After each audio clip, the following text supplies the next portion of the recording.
bringing news that matters to you. You're watching the Bahamas Tonight Northern Edition. Today marks the beginning of World Diabetes Month, and here in Grand Bahama, officials held a press conference at the Ram Memorial Hospital to outline plans for the observance. Medical officials coming together to sensitize the community about the disease, with special emphasis on prevention. They are hoping that during the course of this month, they will help to raise awareness about the disease. Chairperson of the committee is registered nurse and a certified Caribbean educator, Nurse Nicole Bain. The International Diabetes Federation has chosen as the theme this year, Protect Our Future. One of the biggest effects of global diabetes epidemic, besides the devastating health consequences for people with diabetes, is its economic impact. Diabetes is causing economic havoc to those living with the disease. Among the events is a church service set for this coming Sunday at the Freeport Bible Church, a health fair and health conference. Nurse Bain says the conference will focus on a number of diabetes-related issues, including the latest developments in medical treatment. The highlight of the month for us this year is the first annual diabetes conference in collaboration with Cleveland Clinic under the theme Protect Our Future, which will take place November 15th and 16th at Pelican Bay Hotel. The conference goal is to identify best practices as it relates to medical and nursing management of the diabetic patient. A major fundraiser on the social calendar this weekend. It is the annual Red Rose Ball, with all proceeds benefiting HIV/AIDS education on Grand Bahama. The Black Tie charity event carries the theme, A Journey Down the Nile of Ancient Egypt. Chairman of the ball, Audette Knoll, says funds are needed to complete construction on the Health Education Resource Center in Pioneers Loop. As volunteers, we've been doing this now for the past 13 years, and for the past 4 years we have redoubled our efforts in trying to educate more about HIV and AIDS. We've constructed a building started in January of this year. So it's very important that we try to find a home where we will hold workshops, counseling, research for the schools in Grand Bahama. We've had a few workshops that we would have held at various places here, but our main object is to have somewhere centralized where we could have children, the community, all come, and a place where they can come for this type of information that we need to give out to them. The center is about 60% complete. Noel says while there is a need for HIV/AIDS hospice on Grand Bahama, that is a project that the committee cannot undertake at this time. We are unable to carry out a hospice because we do not have the funding at all to do that.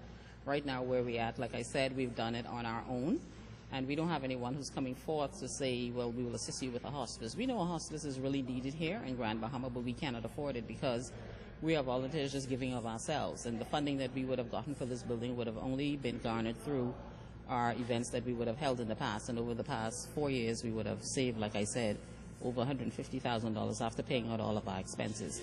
So to be able to really do a hospice, it's really not in our budget, but if we have some good Samaritan out there who would like to do that, we'll be more than happy to do the work. The Red Rose Ball will be held this Saturday night at the Grand Lucine Resort. A local primary school on Grand Bahama making history today. Officials of the Grand Bahama Port Authority's Environmental Department conducting an official pinning ceremony for a special group of environmental ambassadors. During a special assembly this morning, students emphasized the message of cleanliness and the importance of protecting the environment. Coordinator Nikira Wilchcomb.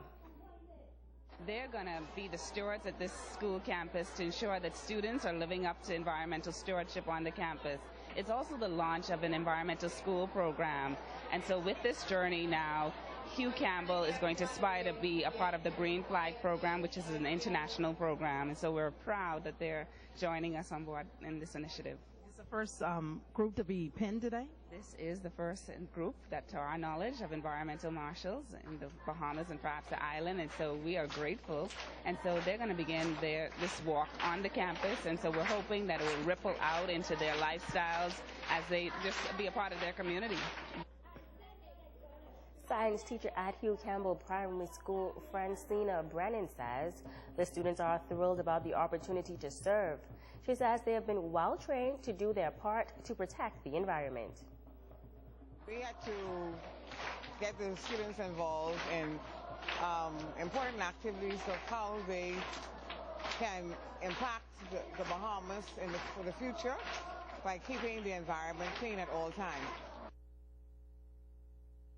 Students of a local primary school getting a vital lesson from a corporate citizen today. Employees of the Freeport Container Port visited the Bartlett Hill Primary School to make a presentation on health and safety. Director of Human Resources, Malvis Caprone, says the company celebrated health and safety during the month of October, and they thought it fitting to include the students of their adopted school in the observance. Shared some information on safety, especially fire safety in the home as well as in the school. We also shared with them information on how to take care of themselves in the event that something were to happen, whether it's a fire. We also demonstrated how to use first aid kit. Most of the times during a fire, they don't know what to do. One of the videos that was shown showed an alarm going off, and the children just got out of the blankets because they were afraid.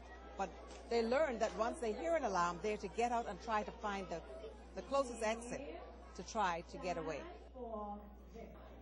The employees also conducted a game of Jeopardy, and the students were awarded prizes. Principal at Bartlett Hill, Gio Walker, says the school appreciates the effort of the Freeport Container Port. It's important that the students know how to be safe in their homes, how to be safe, keep themselves safe, and what it is they need to do should something happen. They've been one of our major partners throughout the years, and anytime, they feel that it's something that our students or school can benefit from, they always ask if they can come in, and, we're certainly appreciative of all that they do for us. Finally, in news, daylight savings time will end this coming Sunday, November 3rd at 2 a.m. So turn all timepieces back 1 hour on Saturday night to conform to Eastern Standard Time. All right, I need you to go take care of that coal. All right, and make sure you get some rest this weekend. And I have a friend named Tappy who works behind the services company. Okay. You've been hiding in the bush for 3 weeks. Finally come out like Darren. On that note, that's going to do for us here tonight. I forgot a light boy. I'm Megan Shepherd. Bye.